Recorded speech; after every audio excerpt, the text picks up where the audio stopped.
Om Agyan Timirandasya Kananjana Salakaya Chaksurumitam Yena Tasmai Shri Gurave Namaha Shri Chaitanya Manobishtam Staditam Yena Bhutale Swayam Rupa Kadamayam Vidati Swapadantikam Vandeham Shri Guru Shri Yuta Pada Kamalam Shri Guru Vaishnavamscha Shri Rupam Savarjatam Sahagana Raghunatam Vidhamtam Sajivam Sarvaitam Sarvadutam Vrajana Saitam Krishna Chaitanya Devam Shri Radha Krishna Padam Sahagana Lalita Shri Vishakam Vidamscha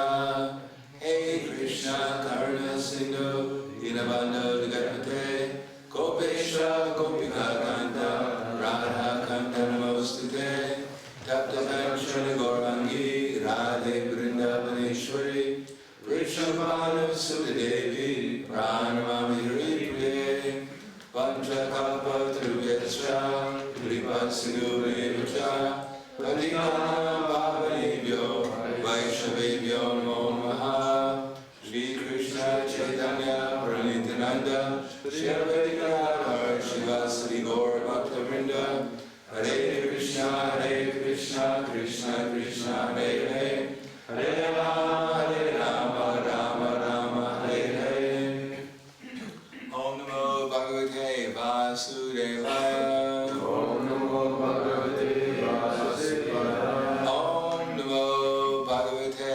Vasudevaya Om Namo Bhagavate Vasudevaya Om Namo Bhagavate Vasudevaya Om Namo Bhagavate Vasudevaya Srimad Bhagavatam Canto 5 Chapter 14 The Forest of Material Enjoyment Text number 42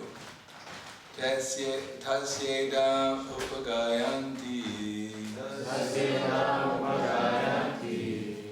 Arshabhasyeha rajarshishyer Manasapi Mahatmana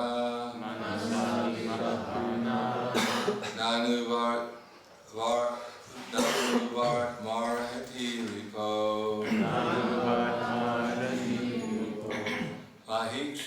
Mahikshikeva Garutmata Tasyedam upagayanti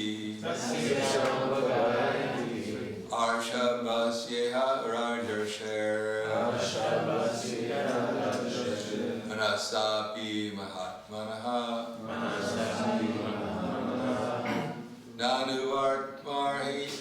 Nanuvartmarhi Tiripo Makshikeva Garutmataha Tasyedam upagayanti Arshabhasyeha rajarshir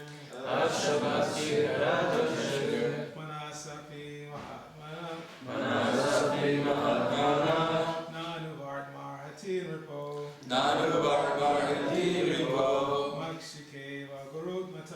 Makshikeva Garutmataha Tasyedam upagayanti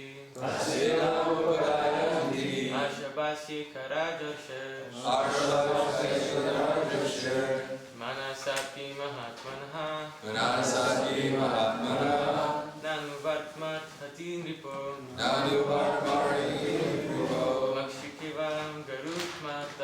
Makshikeva Garutmataha Tasyedam upagayanti Arshabhasyeha rajarshir Manasapi Mahatmana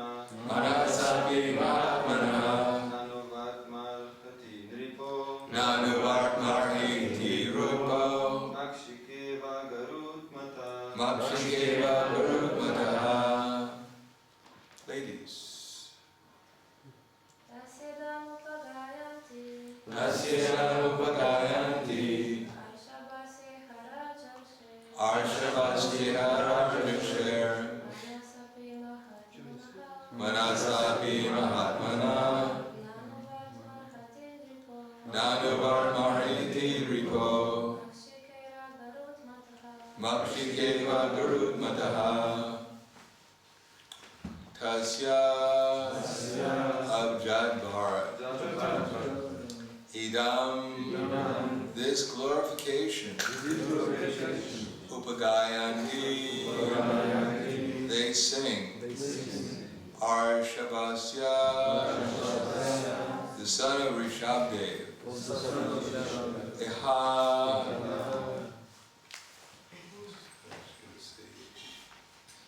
here, Raja Rishe, of the great saintly king, Manasa Api, even by the mind, Aha Atmanaha, of the great personality, Jada Bharata, Na, Anuvartma, Arhati, able to follow the path. Dripaha, any king. Makshika, a fly. Eva, like. Garudmataha, of Garuda, the carrier of the Supreme Personality of Godhead. Translation purport by His Divine Grace, A.C. Bhaktivedanta Swami Srila Prabhupada. Having summarized the teachings of Jada Bharat, Shukadeva Goswami said, my dear King Parikshit, the path indicated by Jada Bharata is like the path followed by Garuda, the carrier of the Lord. And ordinary kings are just like flies. Flies cannot follow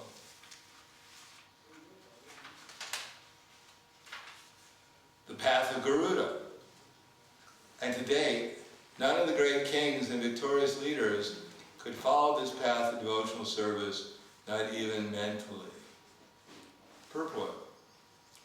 As Krishna says in the Bhagavad Gita, Manushanam sahasreshu kaschid yatati siddhaye yatadamapi siddhanam kaschimam veti tatpataha.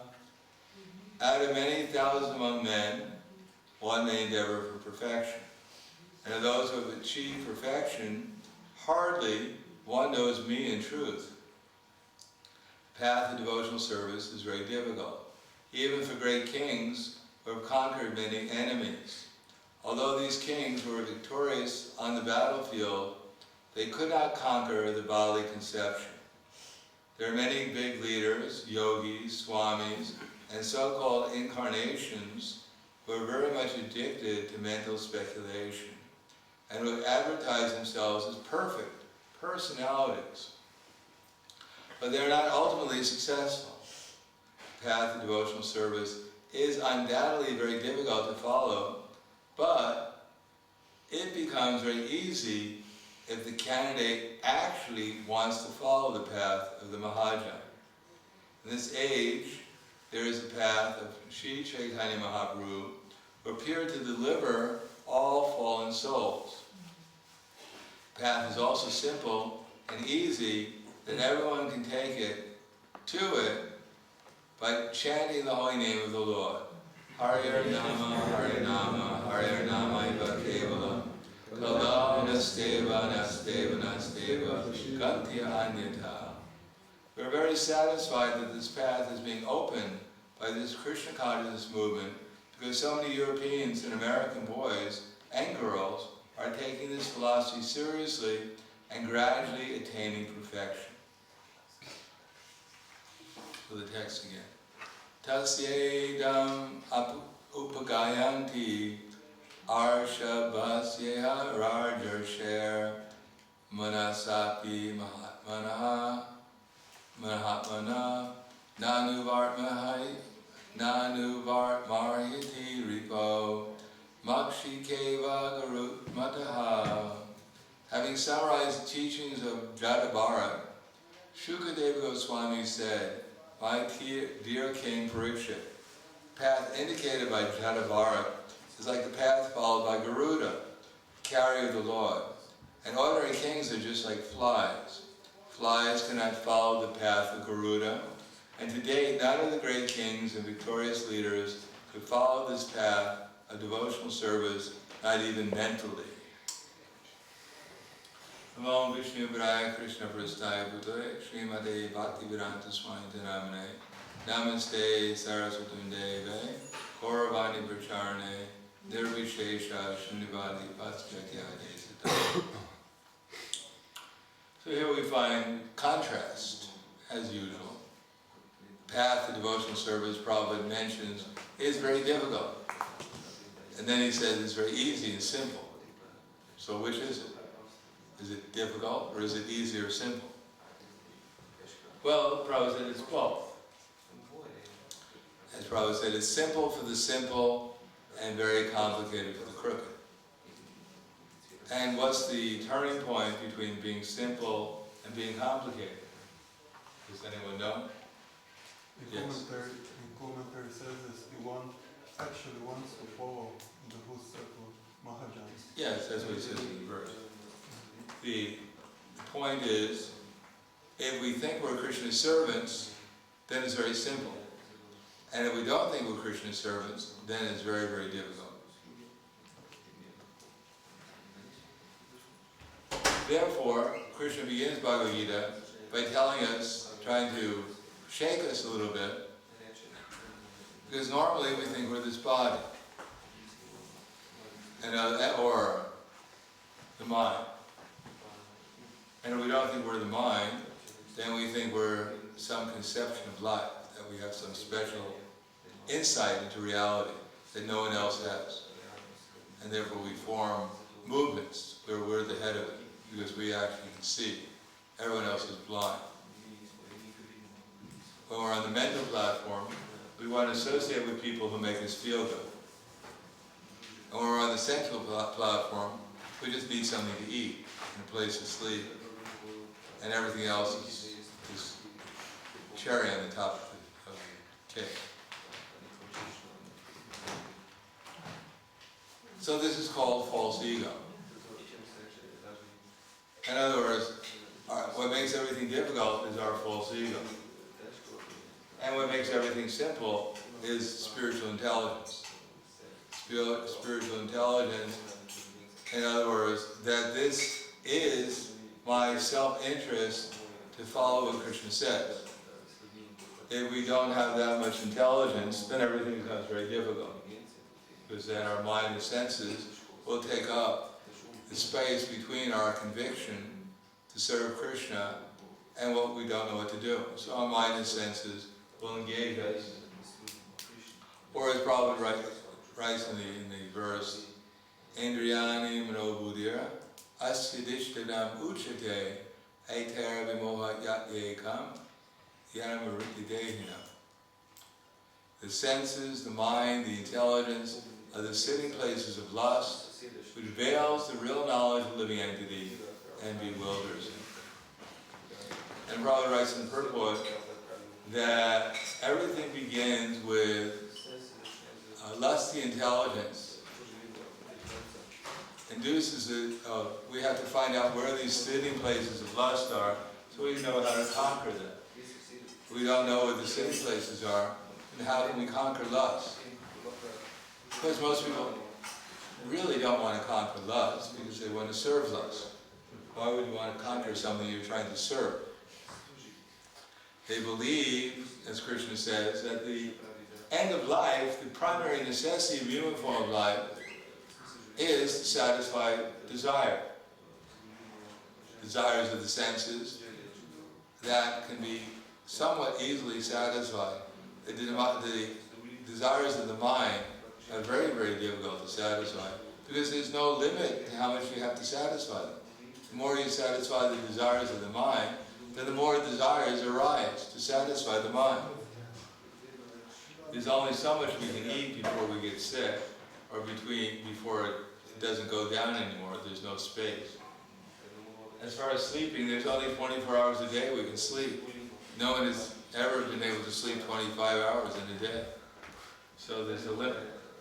As far as sex, that also has its limits. And as far as defending, everyone dies, so it doesn't matter. There's no good defense. And ultimately, even if you're the best boxer, someone like Banasura will come around, 10,000 arms, and you won't be able to block his punches. So the material world means that on the central platform, there's certainly going to be very limited amount of happiness or whatever endeavor we can even make on the gross central platform. On the subtle platform, it gets more complicated. On the gross platform, the senses demand and we follow. On the subtle platform, we concoct our own demand, more or less. The mind comes up with ideas. We don't really have to follow them. And if we do follow them, then the mind will come up with more ideas. And there's no limit. Therefore, first thing necessary is hearing. Otherwise, if we don't hear, and what are we supposed to hear? Often, people like to hear nice stories. They want to be entertained. Matter of fact, we had a nice computer game for the Hare Krishna computer game where we killed demons on it. And we had a choice between coming to class and playing the computer game and killing the demons on the screen. Most of us would probably honestly choose killing the demons on the screen. Something practical.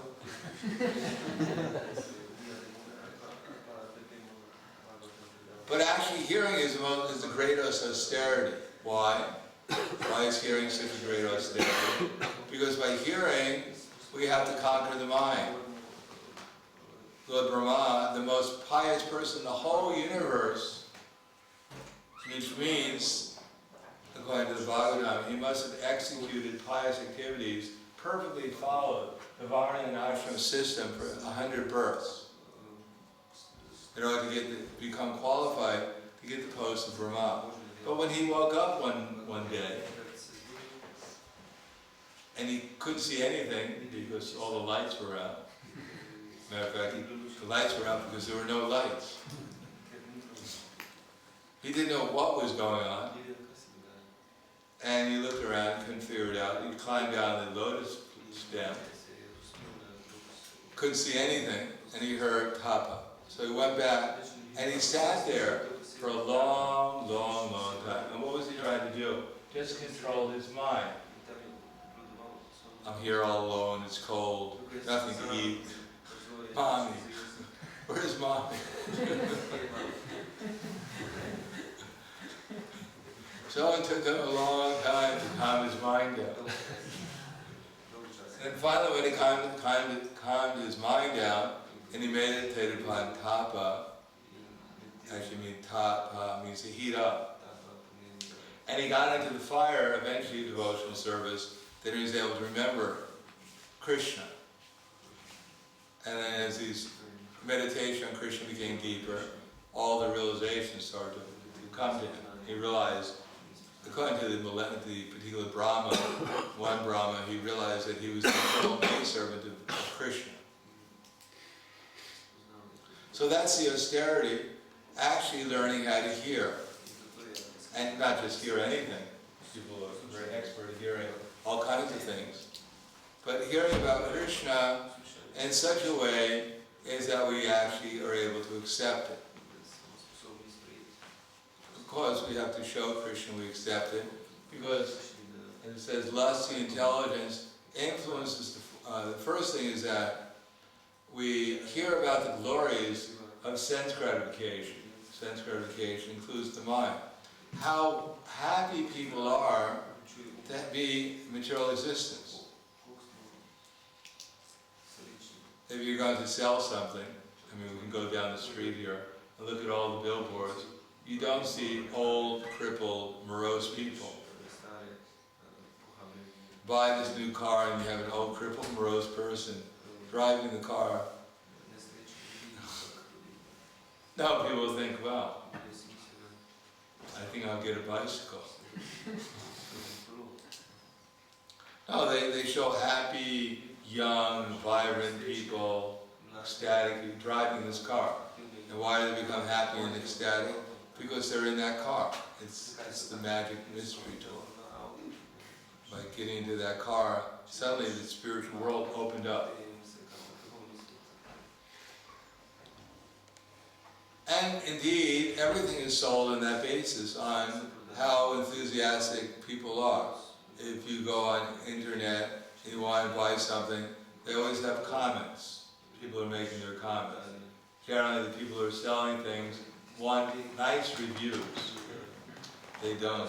They encourage people to give positive reviews, because if you read positive reviews, you'll become interested in also acquiring that same object or doing the same thing. If you read, I bought this object and exploded in my face, I bought it, my son and daughter died, and I got the measles and mumps, and eventually I got cancer. It probably won't be a very big selling point. You'd probably be better off to take all your money out of the stock in that company if you read such reviews. But if you read, you know, I bought the stock and hair grew on my head, my wife came back, the dog waved his tail twice as much. And you think, well, this is a good product. Let me buy one too. So hearing is hearing about what? We become inspired when we hear something enthusiastic. If someone says something very enthusiastic and meaningful means what I can do to also get the same experience. One time I was distributing books a long time ago on Hollywood Boulevard. And on Hollywood Boulevard there are all these movie theaters. And people are lined up. So I thought, well, this is a good place to distribute books. But people were absorbed in a different state of consciousness rather than devotional. They weren't going to the movies to see, you know, what is that, the Lord Ramachandra's pastimes. It was Sita's wedding. That was not the one that was playing. It was someone's wedding, but it wasn't Sita's. In any case, I found it rather difficult to interest people because on these long lines. But one completely insane person came talking, as they say in English, a mile a minute, just saying all kinds of nonsense, waving his hands like a madman all over. And he had this garbage can. And he was acting so bizarrely, in such a bizarre manner, that people were just taking their money from their pockets and throwing it into the garbage can. Because they thought this is better than the movie. We'll go to see the movie and might fall asleep, but no one's going to fall asleep next to this crazy person. It's the most exciting thing I've seen. So people want excitement, and they want to hear people talk with excitement about something, and then they become interested. How can I get that object and become excited also? So, when they hear about the glories, and they become lusty, the mind becomes lusty. Let me get it, let me enjoy it. And then lusty intelligence influences the spirit soul to acquire a false ego, to misidentify itself with the mind and senses for sense gratification. So again, lusty intelligence. Because the senses and the mind, they say, we need this, we can't live without it, this will actually make you happy, this is really enjoyable, you must get it. And then the intelligence has to be utilized to figure out how to get it. If you know Prahladananda is in the next room, we need our intelligence to tell us how to pick up our feet and move over to the next room. It takes intelligence. Otherwise, if we can't move over to the next room, we need at least enough intelligence either to ask someone to bring the Prahladananda over to us, or to carry us over to the next room. But some intelligence is required to enjoy in the material world. So we want to enjoy, we need intelligence to do it, but that's called lusty intelligence. And in order to enjoy, we need a false ego. No one will sacrifice their energy, their existence for the body unless they have some idea, some conception that they are the body. No one will put money in someone else's bank account. If you're making money every week and you want to put the money in the bank account, you're going to have to find out where your bank account is. You're just going to put it in any bank account. So if we're going to serve, we should find out, if we want to serve ourselves, we should find out who we are. Otherwise, we keep on serving the wrong thing, we wind up with nothing. Therefore, we become convinced that we hear the glories, how wonderful it is to become Krishna conscious, from those who actually have some experience of being Krishna conscious. Just like we go out in the street, we distribute a book, we give someone a book, and they say, "What's in the book?"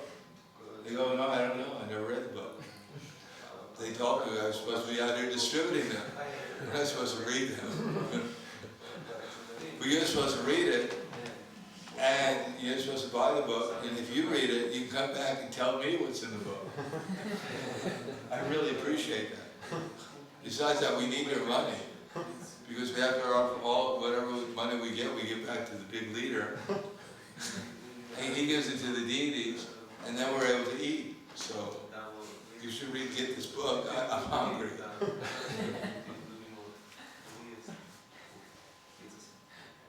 No, we should have some conviction that there's something valuable in the book.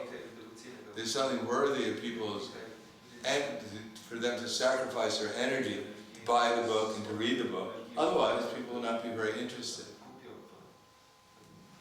Enthusiasm. So that's what actually sells the books. Conviction and enthusiasm. Then it becomes very easy. And if we don't have that conviction and enthusiasm, then we have to have patience. We think, well, it's been 3 weeks and I'm not a pure devotee. Something wrong with the process. It doesn't work for me. What am I wasting my time here? I could be at the bar, steady trying to get high in the Hare Krishna movement. I can get immediately high. Therefore, it requires some patience. And what is patience based upon? Conviction that we're actually eternal souls. And that there is a supreme eternal soul. Everything didn't pop out of nothing.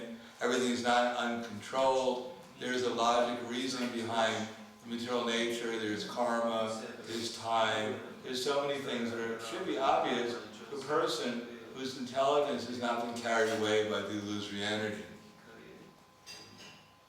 Then if we have that knowledge, that patience, then we can learn how to hear better, so that, and how to utilize this body better, so we get some experience. It may not be overwhelming enthusiasm at first. We noticed during this class here, however good the class is, I've never seen anyone rolling on the ground, even in the best class. Their hair standing on end crying, "Oh, what a nice class." Now I've understood. It doesn't work like that. But a little bit of conviction, yes, I am not this body, I'm actually a spiritual being. There is a Krishna, and he's a nice person. He's not what everyone's saying he is. He's not some kind of old man sitting on a chair, just throwing people into hell when he gets in a bad mood. He's actually a nice person, and he doesn't have a big false ego. I go back to the spiritual world, and I'm just a little tiny soul, and everyone else is enjoying. And they say, "Hey, what am I supposed to do? Shut up." What do you think you are? You're supposed to be humble.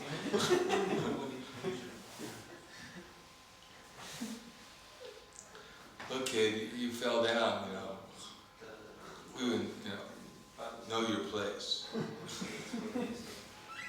No, Krishna is the all-loving, all-concerned, considerate. Everyone loves Krishna in the spiritual world, not because he's God and they're afraid what's going to happen to him. They look the wrong way. Krishna says, yeah, you're back here, watch it. You may be the first one to get kicked out. No, everyone loves Krishna. That's why they stay there. That's why they're there. No one's being forced to stay there. But because Krishna is so lovable, they become more and more enthusiastic all the time. And when Krishna sees the enthusiasm of his devotees, he becomes even more lovable.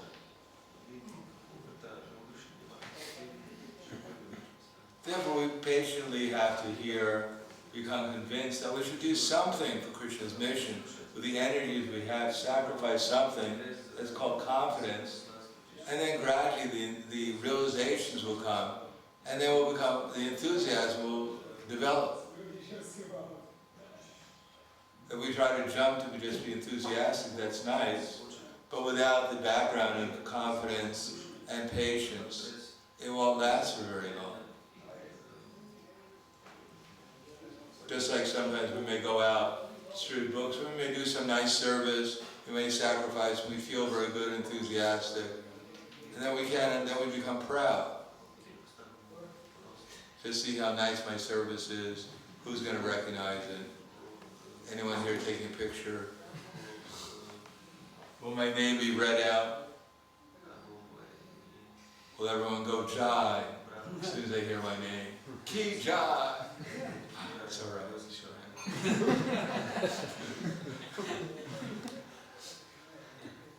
What did you say anyhow? Say that again.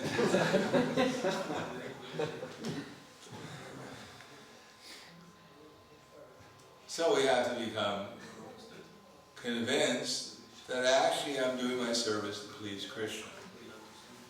And if we do that, and we realize I am Krishna's servant, even that much, that simple realization, and that I should do something to please Krishna, then gradually our Krishna will reveal. Not that we're going to, somehow or another by our prowess, when Krishna sees our humble service attitude, our appreciation of others. What makes us humble? It's not that we think I'm fallen, I'm lousy, I'm rotten, look at all these miserable things I'm doing, I deserve to go to hell.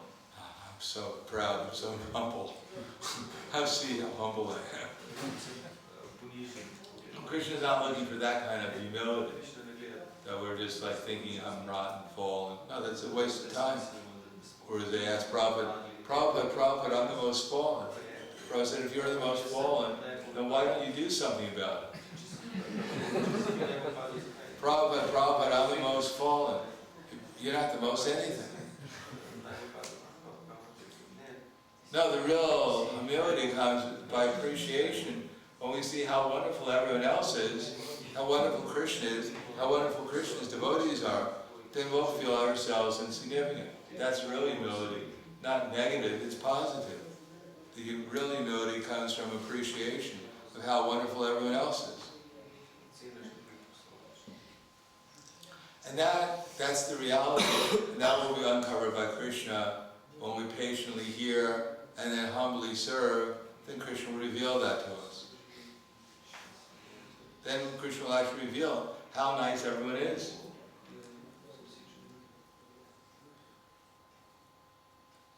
And if that's not revealed, then we have to patiently come and follow the principles and gradually develop some confidence in the process of devotional service and the instructions coming from Krishna and disciple succession. And as that confidence is there, then Krishna will say, well, he believes. I might as well reveal it to him. And we have these doubts. Well, maybe it's true, maybe it's not true. Maybe there's such a thing as spiritual. Then Krishna will never reveal it to us because he doesn't want to spoil our material life. Because what are these doubts that Krishna says they're arising out of ignorance? What is that ignorance? It's because we're indecisive. We're thinking we're this body, and we're thinking maybe I should satisfy my desires and plans before it's too late. Or we're thinking, maybe I might be Krishna's servant. I don't really know. Maybe I should do something for Krishna. So as long as we remain on the mental platform, it's very difficult for Krishna to spoil. He's not going to force us to give up our material life. We have to voluntarily do that.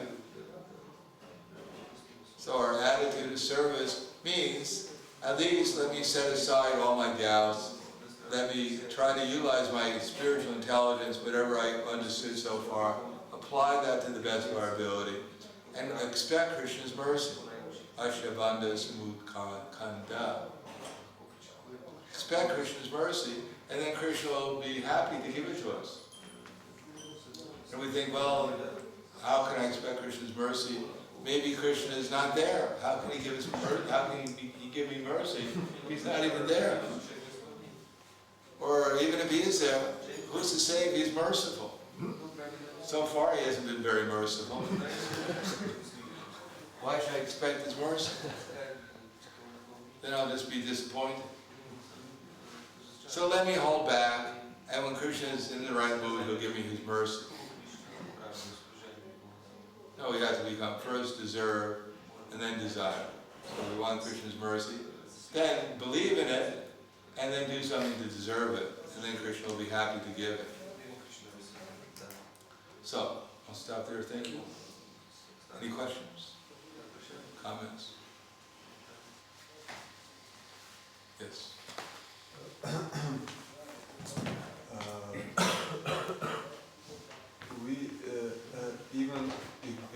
Even if we have not so much conviction about Krishna and about being merciful, realization, then the fastest way to get this is probably to find out what Krishna wants, and by surrendering means to try to do that. And how carefully we have to, how to find out. We have spiritual master, and he says this to us, but sometimes he's not so precise, and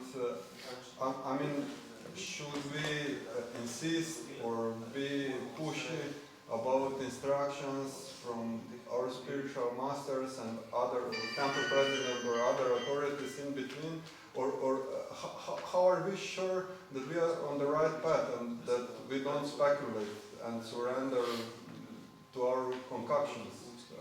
Well, if you're not sure, then don't do anything. But then I can stop immediately, because that's a good idea. Just stop immediately, and then submissively inquire, because that's Krishna's process. Submissively inquire from Guru, Sadhu, and Shastra, and luckily the supreme spiritual master is in our heart. So when he actually sees that we've stopped and we're not following our mental speculation, that we're actually interested in finding out what he wants us to do, and we sincerely look through Guru, Sadhu, and Shastra, then the Super Soul will give us the intelligence so we can understand eventually. And then when everything becomes clear, then we should act. And everything's not clear, then we shouldn't do anything. Follow the process until it becomes clear. If we act without clarity, then we're just acting whimsically. And the result of acting whimsically is one doesn't become Krishna conscious. You may get so many other things, but we won't get Krishna consciousness. Because we have to follow the process Krishna has given us to become Krishna conscious. And the process is not just the so-called surrender. Prabhupada writes, blind following and absurd inquiries are condemned. So surrender blindly, that's not what Krishna wants. And absurd inquiries are also asking irrelevant things other than what Krishna wants us to do. Blind following and absurd inquiries are condemned. One should not only hear submissively, but one should get a clear understanding through submission and service and inquiry. So we have to follow the process. Then it works. Otherwise it doesn't work. Or only works incompletely. But at this stage I can still clean the floor and go to Sankirtan. So without being completely clear. It's not clear that you're supposed, someone asks you, you mean you just pick up a mop and then start cleaning the floor? Doesn't it, someone ask you to do it? If someone asks you to clean the floor, it's not clear that you're supposed to clean the floor? No, What's it? That's clear. Yeah, so what's the problem? Next thing is to do it for Krishna. I'm doing it just to please Krishna. But at least it's clear what you're supposed to do. Is there anything else that come to your mind? Maybe I should clean the ceiling instead of the floor. You know, the deities look a little dirty, maybe we should mop them first. Usually it's pretty clear. And then, but the next thing is we have to do it to please Krishna. We have to do it with care and attention, not just mop the floor. We have to know how to do it and who we're doing it for.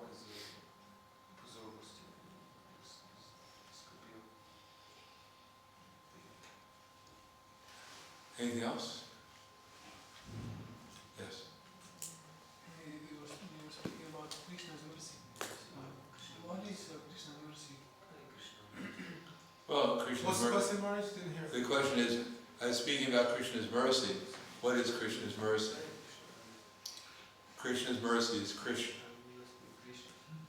When he reveals himself to us, that's called mercy. That's what he says. He said, this is called anukampam. Tate nukambam susamikshmano punjana evatma kritam vipakam. Yajvat vatvir vizidanamaste jiveta yo bhukti sade savaya dayavak. Tate nukampam. Tat, that, tate, you, tate anukampam. The continuous mercy. How is that possible to get it? Or what is it?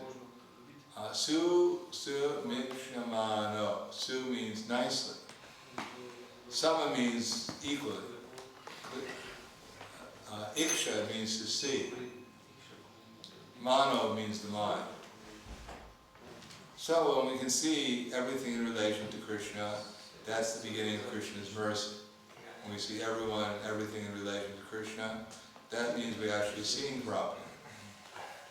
Tate nukampam susamikshamano punjana evatma kritam vipakam.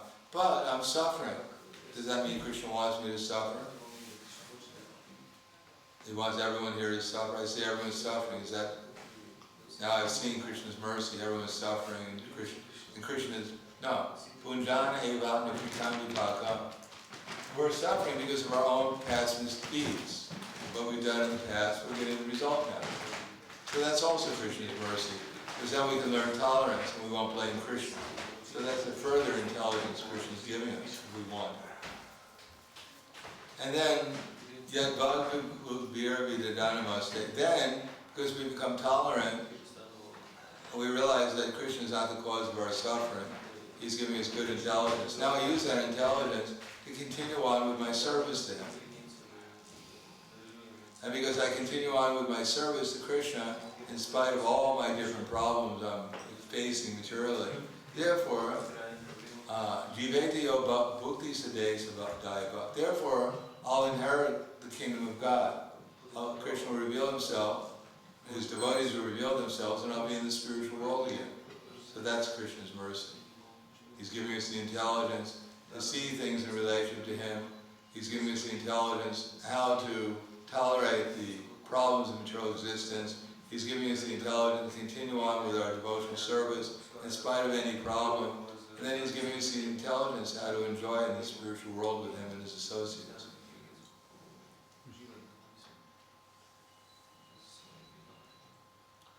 And that's explained in different ways. Much Chita, much Katha, Pran. He says, I'm God. Then he says, hear from my devotees about how I'm God and how to serve me. And when you serve me with enthusiasm and patience and confidence, then I give you more and more intelligence, how to make progress, become even more enthusiastic, how to become even more confident, even more patient. And then finally, when I see that you're completely sincere, as I see that your sincerity, then I bestow my spiritual energy upon you, Ladini Shakti, Yogamaya. And in that, when you become enthused with Yogamaya, when you become purified by the internal energy, then you can see me everywhere and all the time.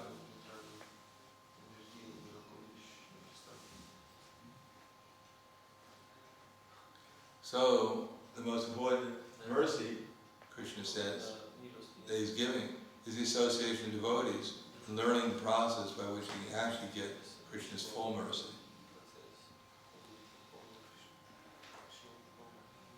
Okay, thank you very much. Grantaraj Srimad Bhagavatam ki jai. Srila Prabhupada ki jai.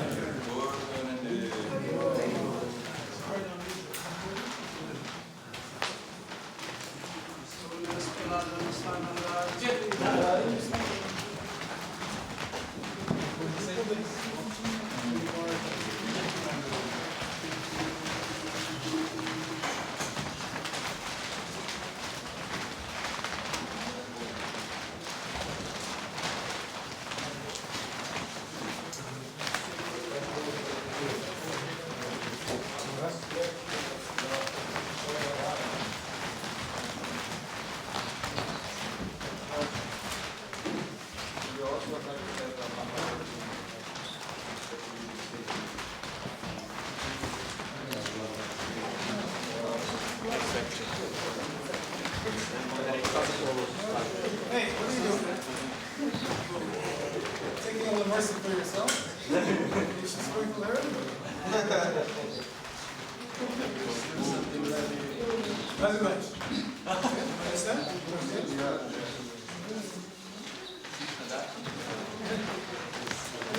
Stavi mi to. Stavi. Ja, ne znam.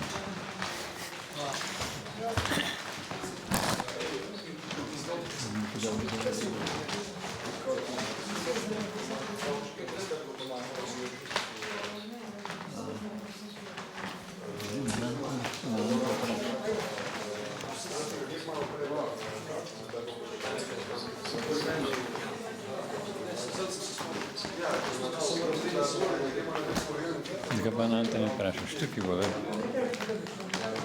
volil,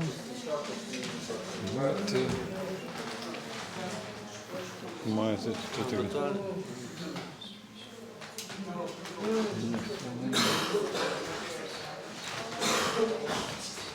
to enostavno izklopaš, ampak to ni dobro.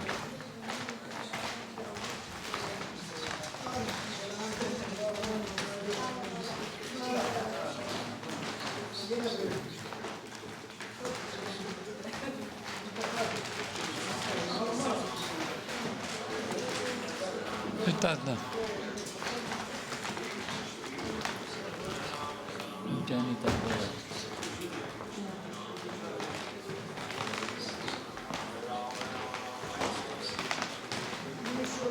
Kako se vstavi to, ti poznaš? Kaj so za snimce? Ti. A? A vstavljam, no, kako so gasni? Dajmo. Kje? Kje me so gasni? Čakaj, tako že dolgo. Ti so gasni se kle. Kje se ti so gasni? No. Kako gasni, no? Gasni ga. Mora najprej rekord snimati. Nižer.